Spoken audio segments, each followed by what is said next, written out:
yourself standing at the bottom of Mount Rushmore. You're gazing up at these four grand faces of past American presidents. Aren't you proud to be American? Now imagine you're a Native American of the Lakota Sioux tribe. You're looking up at these four faces, but they're insulting you, peering down at you, reminding you of the incredible tragedy that they inflicted on your ancestors, changing the trajectory of your life to this very day.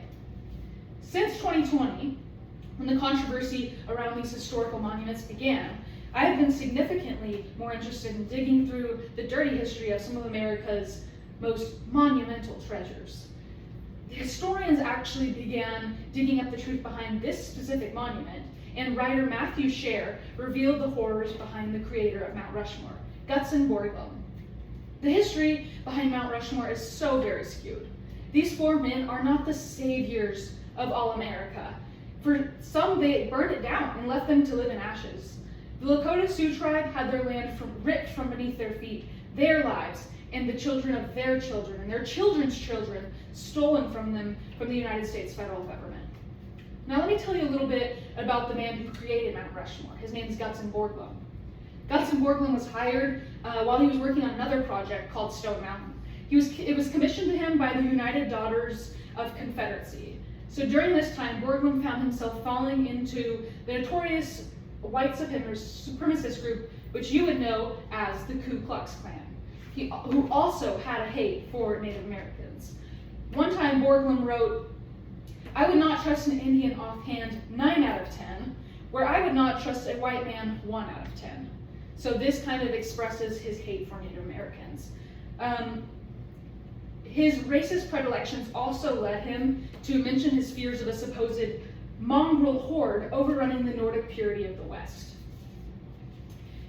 Now that you know a little bit about this awful character, the creator of Mount Rushmore, I'll let you know about how his actions affected the Lakota Sioux tribe.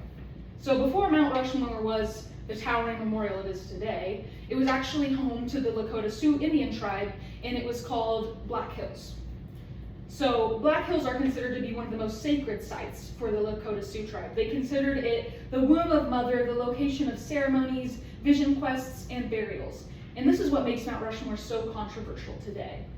So in 1877, a new treaty was actually formed by the US government, which rescinded the Lakota Sioux tribe's claim on the land, and it made it federal property once again. This legalized gold mining within the hills.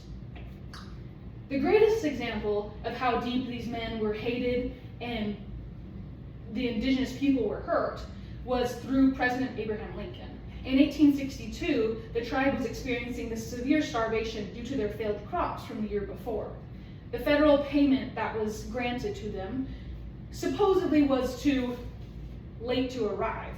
And they were also told that the local traders could not issue any more credit.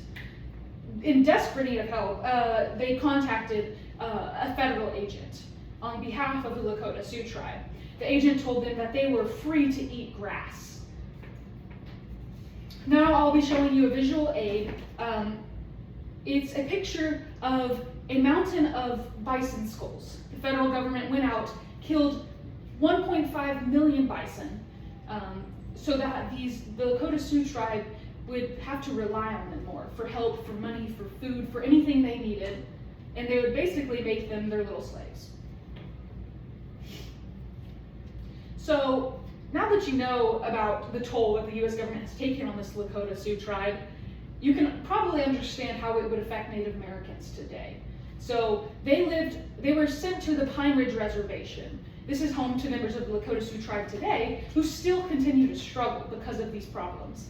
The Pine Ridge Reservation is in a county called Oglala Lakota County, which is actually ranked the poorest county in the United States. 97% of the population lives far below the US federal poverty line, with a median household income ranging between $2,600 and $3,500 per year. That is in South Dakota today. They also have a 90% unemployment rate in this county, 70% high school dropout rate. The teenage suicide rate is 150 times higher than that of the national average rate. 33% of the homes have no electricity, no basic water or sewage. 60% of the homes on the reservation actually need to be replaced because of infestation, fatal black mold, and there is approximately 17 people living per household. These households only have 2 to 3 rooms, and some of the families are actually sleeping on dirt floors. The Lakota Sioux Indian tribe has been insulted and demeaned throughout American history. The cultural impact has been hidden, removed by force on multiple occasions by the federal government. So now you know the creation of the Mount Rushmore National Monument is a lot darker than most people in America can understand. Gutzon Borglum and the presidents to follow him completely destroyed the lives of the Lakota Sioux tribe. It's left residents in the Pine Ridge Reservation to fend for themselves in one of the poorest counties in the United States. The Lakota Sioux tribe not only lost their land in 1877, but their future as well.